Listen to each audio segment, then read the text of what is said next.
is going on, everybody, and welcome back to the Underdog Podcast. Today, I am bringing you my brand new series where we take an in-depth look at each team's, both offense and defense. Today will be the offense for my number 32 team. As you can see in the thumbnail, it is the Jacksonville Jaguars, and there is a very big reason why that I will be getting to part of in today's video and part of in Friday's video. So stick around for that. There's definitely a big reason why they're my number 32 team based off of my power ratings calculator, stuff like that. But I'm very excited to bring you this series. This has taken me so long to do. I've probably looked at depth charts, like I said, for 48 to 60 hours, moving stuff around as well to get it to where I like. And then today alone, because I hadn't done the graphics yet, I was doing graphics for probably 6 hours today, just getting them to what I like, what I wanted and stuff like that. So this series is based off of a guy that really inspired me to start on YouTube and to really, pursue kind of this side passion that I have here, talking about football and stuff like that. It's based off this guy named Marcus Whitman, owner of the ThatFranchiseGuy channel. I will leave his link in the description. He does a deep dive series every year. He's been doing it for like 4 or 5 years now. I started watching it in 2019 or 2018, and I just fell in love with it, and this is really based off his series. It's similar, but a little bit different. I have a different ratings calculator, and I have, of course, different opinion on players, so he may be higher or lower on some players than I am, so you want to stick around here for my opinion, but I will leave that link to his channel in the description and the playlist that he has going. I think he's through 30 or 29 so far, but this is my 32. Again, this is part 1 of my breakdown of the Jaguars. On Friday will be defense. This is just offense. So now, coming up on your screen is my power ratings calculator. This is how I determined where these teams are ranked. So there's a different weight to all these things. So in terms of overall, the offense got 45%, defense got 35%. Culture is 15%, and culture is where I have the head coach ranked, like how I feel about the head coach, along with your kind of benefit of the doubt meter is kind of what that means. And then I have 5% towards special teams. So for your offensive breakdown, which is what we're going to talk about today, we have 33% for the quarterbacks, 23% for the weapons. So that is wide receivers, tight ends, and then running backs as receivers, not as a running back, as a receiver. And then we have 21% for the offensive line, 18% for the offensive coaching, and 5% for the running back as a runner, not in any way as a receiver. So I think people are going to get that mixed up, but the running back metric is just for them as a runner. They are also added into the weapons calculator as a receiver. So that's the difference there between those two things. And then for defense, which we will talk about on Friday, pass rush has 30%, secondary has 30%, defensive coaching has 18%, run defense is 10%, so that's basically your front seven, how they stack up against the run.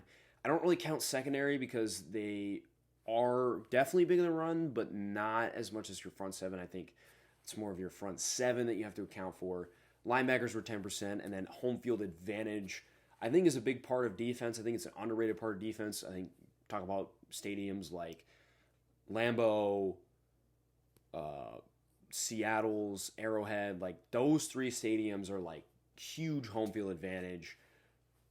The fans get behind them, and it can disrupt an offense. So I think home field does have a part of it. I gave it a small percentage there of 2%, but I did think that it mattered a little bit, so it needed to be calculated. So that is how I calculated all these teams.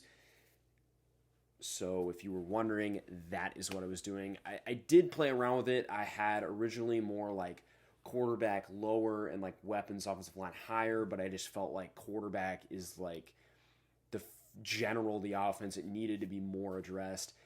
Defense was hard for me. I think I wanted to put secondary higher than pass rush, but I was like, you can win elite with both ways, so I just settled on giving them the same. I kept coaching the same offensive and defensive just to keep it fair so that they both had the same amount of percentage in their weights. Then I think run defense and linebackers, this one was tough for me, just how much to put them, so I gave them each 10%. I think a lot of people think linebacker is a very, now in today's NFL, undervalued position. But if you find an elite linebacker like a Demario Davis, like a Fred Warner, a Micah Parsons, a Levante David, then you can really, they can really change the game for you. So that's kind of where my justification for giving linebackers such a high percentage was. And then obviously I felt like I had to incorporate a home field advantage. So let's get into this. We're going to start off with a key departures and additions. I think it's good to know who's coming in and who's going out the door. Gives people more perspective on what the team did this offseason, kind of how their offseason was. So starting with key departures for the Jacksonville Jaguars, their head coach, Urban Meyer, fired in the middle of last season. Thank God, because he was the worst head coach in NFL history. Urban has had success at the college level for sure, winning national championships at Florida and Ohio State, and also was very successful at Utah, but this is a whole different league. This man didn't know who the best players in the NFL were. He was kicking players. He was, going out to bars with females that were not his wife, so he needed to go, man. So glad that they have,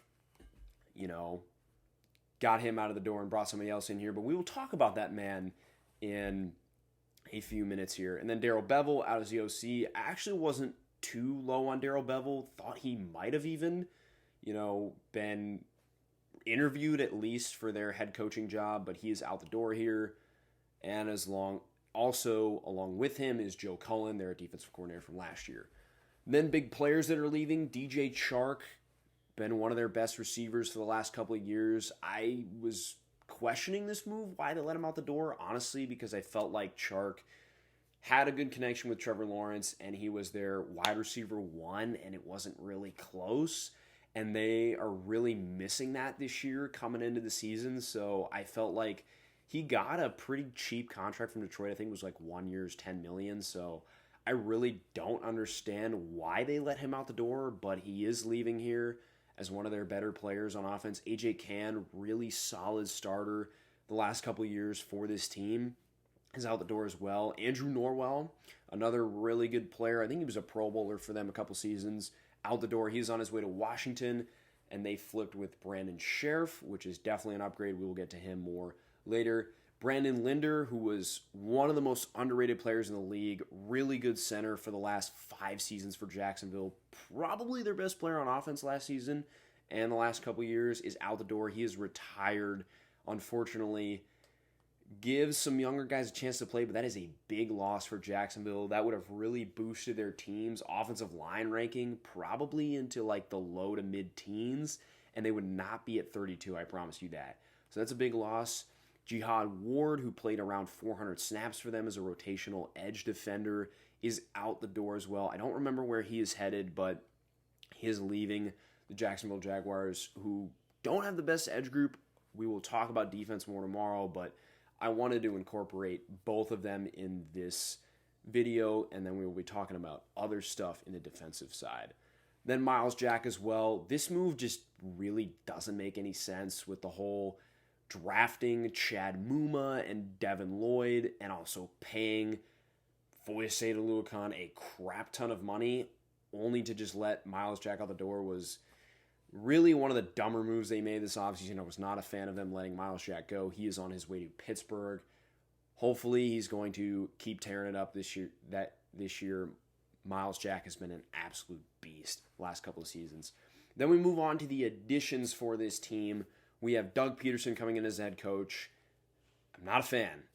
I will be just quite honest. I think he's probably one of, if not the worst head coach in the NFL right now. And I know we won a Super Bowl, but I think a big part of it was the guys he had around him. He had Jim Caldwell at DC, was a former head coach, really good defensive mind.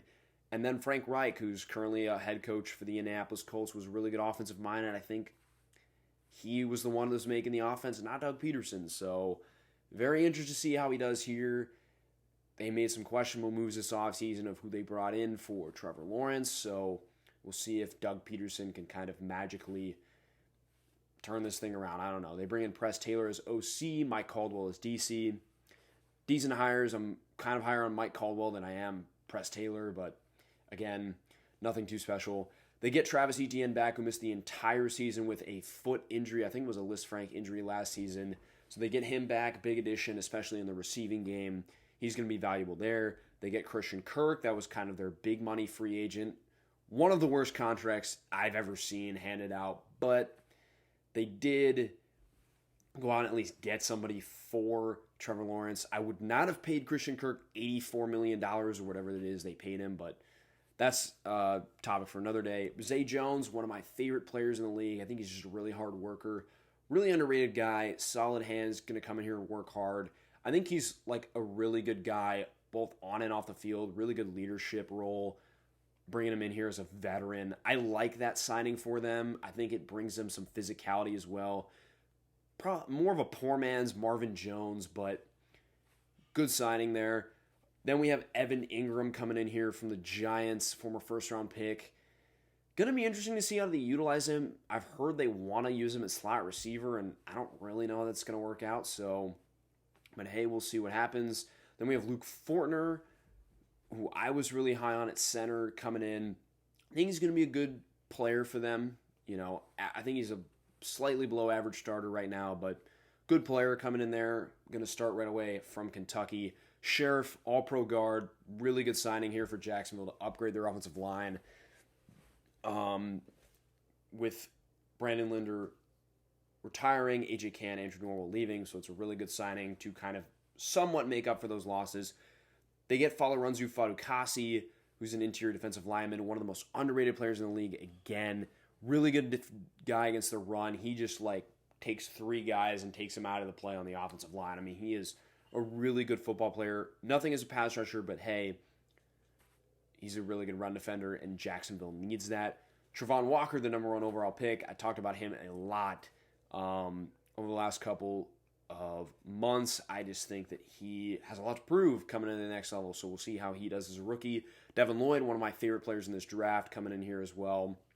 Really, really good player. Excited to see what he can do out of Utah. They get Foyesade Oluokun, like I talked about. Big money to bring him in here from Atlanta. He's more of a cover linebacker.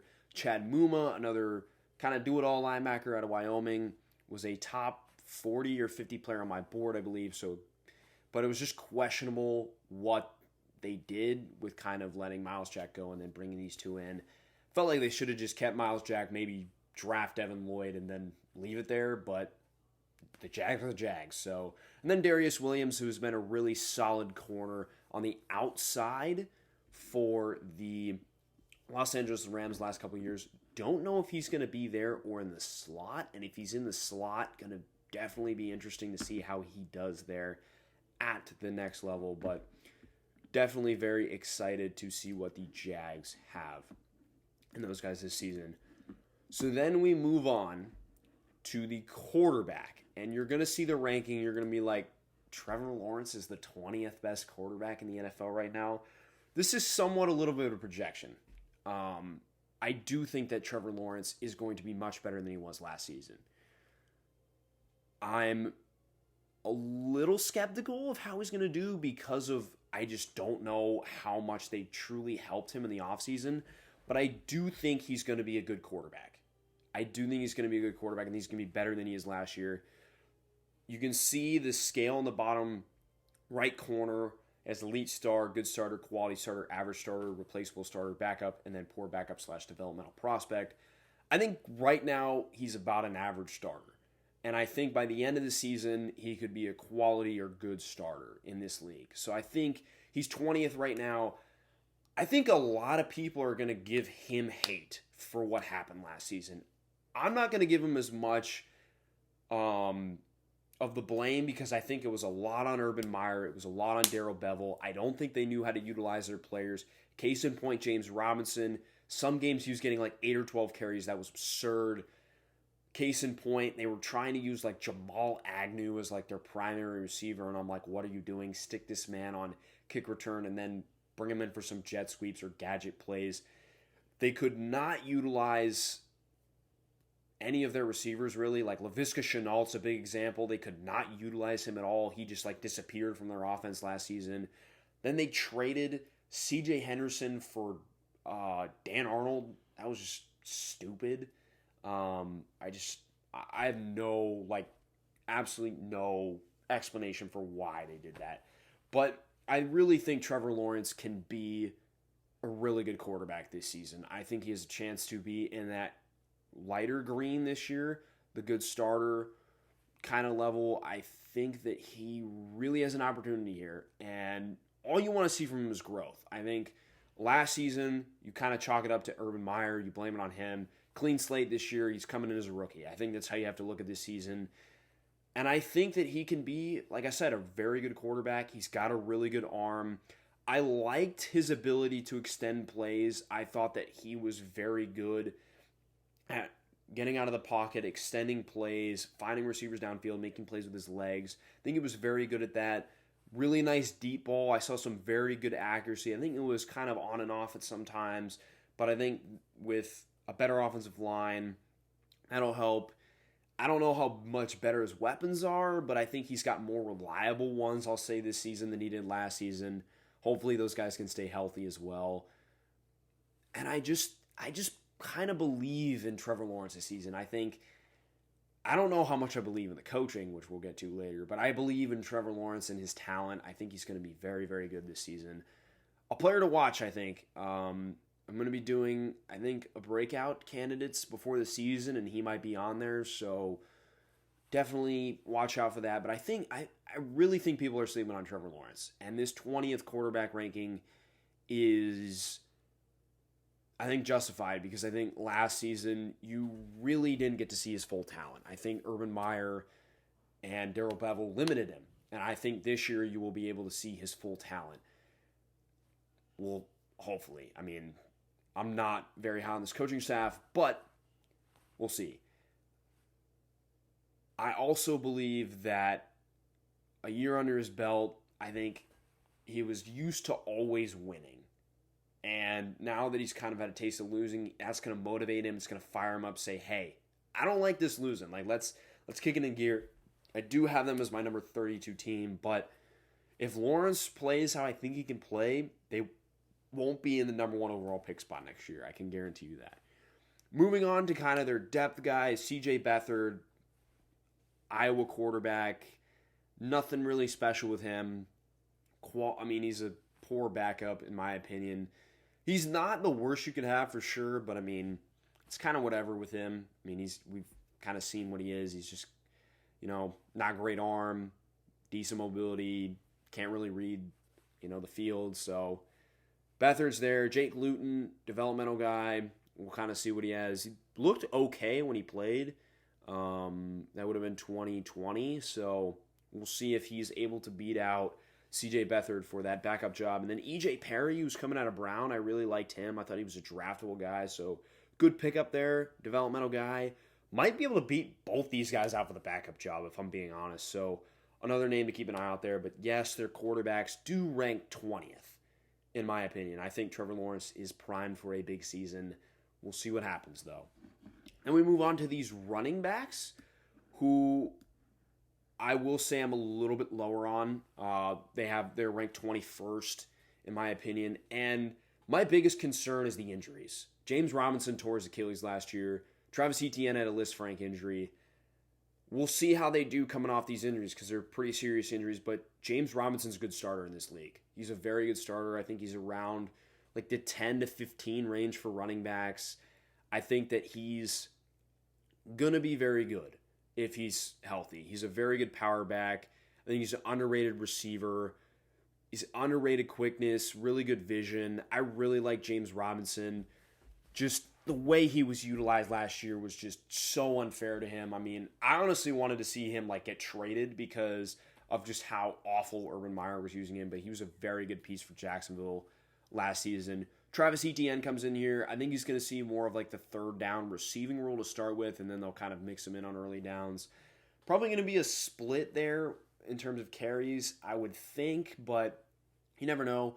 You could see Robinson dominate one week, Etienne dominate the next. I feel like it's just kind of a game plan thing. I think Etienne, I have the arrow next to him as kind of a breakout because this is technically his rookie season. And I'm excited to see him on the field because he was definitely one of the more controversial first-round picks last year. Just, I didn't think Jacksonville needed a running back with how well James Robinson did. But I think that you will really see James Robinson and ETN there be a really nice duo. In terms of running back room for me, why this is so low is I personally like depth in my running back room. I don't think you have to have like an elite starter, which you'll kind of see consistently here throughout my rankings, but I think you need to have depth, and Jacksonville doesn't have that. Behind James Robinson ETN, you have Raquel Armstead, who I just feel awful for this guy, man. If you don't know what happened with Raquel Armstead, 2020, his season was derailed basically due to COVID. He got it twice, and then he developed something else from COVID. I think it was like, I don't remember what it's called. It starts with an M, but it was just horrible to see that. And Raquel was a decent like change of pace back, nothing more. I have him as a backup right now, but he's nothing more than that. He's just a backup. I mean, you don't really have anything that can kind of come off his bench and give you like a boost. They drafted Snoop Connor, which was an interesting pick, to say the least. I have him also kind of as like that backup tier, better than like your developmental guy, but I think he's probably going to end up beating out Raquel Armstead for reps just because he's younger, but I don't think he's the better player, honestly. And then Mekhi Sargent and Nathan Cottrell are really nothing. Mekhi Sargent's not a bad scat back, but other than that, he's really nothing, and Cottrell's just kind of whatever. So this running back room ranks 21st just because I just think they lack a bunch of depth. I love James Robinson, Travis Etienne duo. I think that's great. One of the best duos in the league, but Raquel Armstead as your third running back is just kind of like, oh, that's not great. I'm rooting for Raquel Armstead, though, because just what he had to go through in terms of COVID was just awful. But he's nothing more than a backup at this point in time in the league. So then we move on to the weapons. So this, again, is going to be receivers, it's going to be tight ends, and it is going to be running backs as like a receiving grade, if that makes sense. So kind of like, in Madden, how they have like your elusive, your power back, like archetypes, and then you have receiving. That's kind of what we're talking about here, is receiving in terms of running backs. So let's start with the receivers. Their receiver one is Christian Kirk. I like Christian Kirk. I think he's a quality starter in this league. I don't know if he's going to play slot or outside. I think he was more of a slot guy, but Kingsbury was trying to kind of play him on the outside, so we'll kind of see what Jacksonville does here. I like Christian Kirk, but no way in any universe did he deserve $84 million. I don't care. He did not deserve it. It was just not a smart move, in my opinion. So Christian Kirk, they just laid out the bank for him. I like Christian Kirk. He's got some speed, deep threat ability, solid hands. Sometimes he's got some concentration issues. Offers you something as a returner, although he's not really going to be utilizing that because Jamal Agnew exists. But I think Christian Kirk can be a good contributor. I think he's somebody they needed last year they didn't have. I think you have Marvin Jones. Zay Jones is kind of like your physical guys. I think Laviska Shenault is more of your underneath threat, gadget type player. But Kirk's a guy that's going to work like the intermediate part of the field, going to be your deep threat. He can work in the slot underneath. I think he's more of a guy they needed in this offense that they didn't have last year. So for that, I like the signing. But to give him $84 million was stupid, in my opinion. Marvin Jones, really good veteran. At this point, he's more of like an average starter. I still like Marvin Jones a lot, though. Physicality. That is what you think of when you think of Marvin Jones. The play I think of when I think of Marvin Jones is 2020, first game of the year. He runs over Jalen Johnson. That's Marvin Jones for you. I love Marvin Jones. Really good guy. Veteran leadership. Still got really good hands. But as your receiver 2 right now, it could be worse, don't get me wrong, but I would have expected them to bring in somebody that could have filled that role, maybe. And we'll talk about a guy that might be able to fill his role that is not as a picture up there as in the depth in a little bit. Laviska Shenault, I expect to have a much bigger year. I think Peterson will be able to utilize Laviska Shenault, unlike Doug Peterson. Hopefully, because Laviska Shenault's a talent. I love this dude coming out of Colorado. It's just a shame that he has not been able to kind of get his footing in the NFL. Man, Urban Meyer just utilized him poorly last season. I think you just need to get this dude design touches. Bubble screens, quick screens, jet sweeps, drags, crossing routes, like anything to get this dude's ball in his hands. Like, I hate to use this comparison because it's being thrown around all the time, but he could be like that Deebo Samuel-esque role for this team. And I don't say that lightly because he could be that.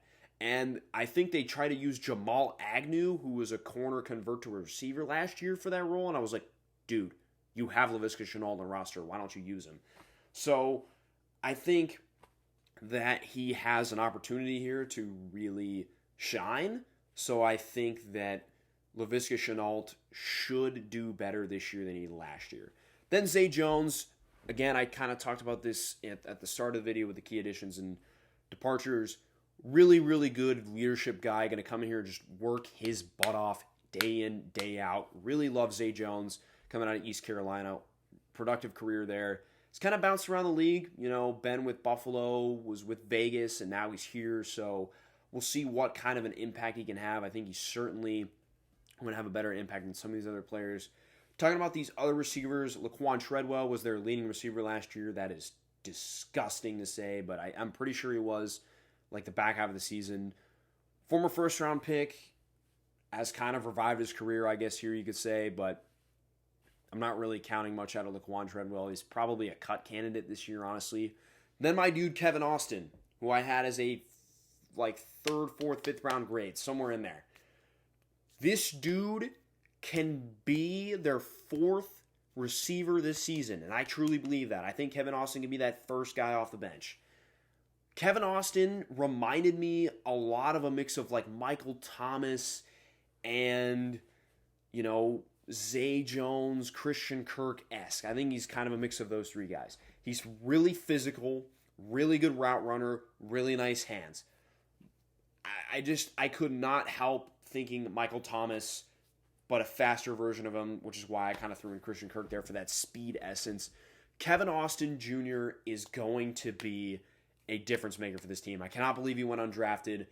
He's kind of like the wild card in here. I truly think he's going to be very good next season. Hopefully he's going to get out on the field. Hopefully they realize his talent because I think he's going to be really, really good for this team and a sneaky steal for them. Jamal Agnew there, kind of return man, gadget type guy. Marvin Hall's a deep threat veteran that's been around a while. He'd be lucky if he makes the team.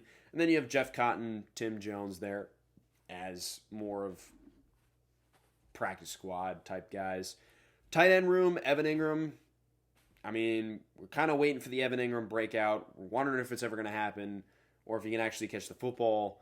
So we'll see what happens there with Evan Ingram because Dan Arnold's they're kind of about the same in terms of a player. So we'll see who really takes over those reps. They're similar players, kind of receiver tight end hybrids. So we'll see who takes over. Chris Manhertz is a really good veteran. He's a really good blocking tight end. Along with Luke Farrell, they're more of the blockers. Luke Farrell's a better receiver, though, than Manhertz, possession-type guy. But Manhertz is going to be out there in goal line, short yardage type situations for blocking. So he's definitely going to make the team. And then you have Naz Bohannon, Gregory Gunter, and Garrett Price as rookies. One of them will probably make the practice squad. Maybe two, but we'll see. Those are guys to keep an eye out for practice squad. Then ETN I have out there as their third down guy. I kind of talked about that.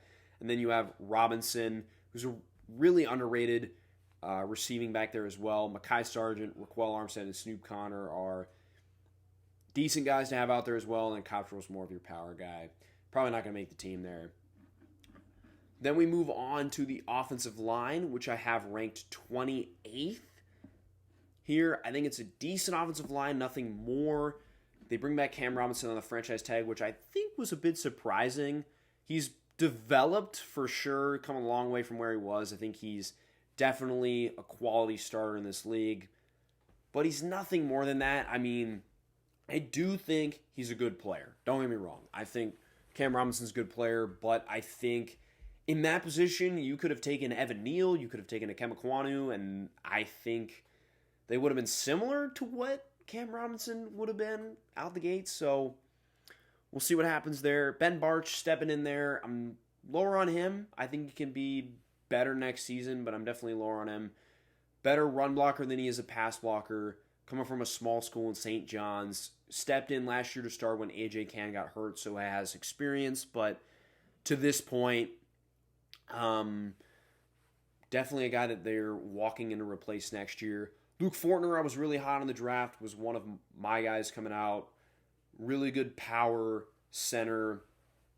You know, I'm wondering how he's going to kind of fit because Peterson's more of a wide zone guy, so we'll see how that works out for him. I don't think he's the greatest fit there, which is why I just have him as a replaceable starter, but I do expect him to perform that grade. So we'll see how that works. Then Scherf, who's a star at this point, I don't think he's elite like he once was, but he's still very, very good. Definitely the best offensive lineman on this team. No doubt about it. Really consistent guy. Very good pass blocker and run blocker. Was a former tackle at Iowa, so he has that background. I think he's a better run blocker than pass blocker than run blocker, but still a very good guy. And then Juwan Taylor. I think he's finally primed for that breakout season. I think you've seen it where tackles like Garrett Bowles, the dude from, what's his face? There's another guy that I'm thinking of. Colton Miller from Las Vegas. That's who it was. You see these first-round tackles struggle in year 1, 2, maybe even 3, and then it's like year 4 they break out. So year 3, year 4, even year 5 they break out. So I think this is the year that Juwan Taylor finally does it. He's good pass blocker, okay run blocker. I think he's just a little bit slower when you get out in those run blocking plays. He's also just not as physical. I think sometimes at the point of attack he's just weaker and doesn't put all his body weight into him and stuff like that. I think he's got really good pass pro technique, and I think this is a year that he makes a jump for sure. So I'm kind of excited to see Juwan Taylor this season and how he does. And then looking into this O-line depth, Walker Little's a really, really good swing tackle. Again, I have said this before, I think, that this dude would have been a first-round pick had it not been for COVID. He just can't really stay healthy, but I think potentially he could start at left guard and they would have probably a top 20 offensive line because he's that good. But Barch is slotted in there right now, so we'll see what they do with Walker Little. He's a really good swing tackle to have. Kronk and Traore, nothing really to say about them. Interior offensive line, you have just deep, good backups across the board in Shatley, Richardson, and Casey McDermott who can play one of those 3 interior offensive line positions. So always good to have depth there. Wes Martin, I know it's kind of poor backup developmental prospect, but I do really like him still. I think he's got something there. I think he just needs an opportunity. Another former Washington player, so maybe you can still learn from Brandon Scherf, and maybe they can unlock him because I did like him. And then they have Jared Hocker and Nick Ford, who are rookies, probably practice squad guys, so we'll see how we do there. And then for the final offensive ranks here, so their overall offense was 30th, their quarterback ranks was 20th, running backs was 21st, weapons was 31st, offensive line was 28th, and this is a big reason why they're 32nd. Their coaching is 32nd across the board. Personally, I just think that Doug Peterson is not a great coach in my opinion. I mean, he's just, I can't explain to you how bad that Eagles team was in 2020. They were just awful. And it started with Doug Peterson because I'm going to coin this from TFG. It was snap to WTF plays. They just did, they were just a chicken with their head cut off running around with these plays. I mean, just awful coaching from Doug Peterson. We'll see if he can rectify himself a little bit this season, but I'm not very confident in him because it's Doug Peterson, man. He was not impressive his last season in Philadelphia. So their average rank was a 26.75 for all of them weighted. So the quarterback, again, was 33%. Running back was 5. Weapons was 23. O-line was 21. And coaching was 18. So based off of those percentages, that was their average rank was 26.75. That's what it came out to be. So that was their offensive side. of the coin. We'll look at their defensive side of the coin on Friday. Thank you for watching, everybody. I really do appreciate all the support. My NFC North draft grades video is up over 600 views, so thank you. Thank all of you who watched that video. I really appreciate it. That is just amazing. I hope to continue that trend for the rest of the time I'm on YouTube. Just keep going up and up and up in views. This series took me a long time, like I said.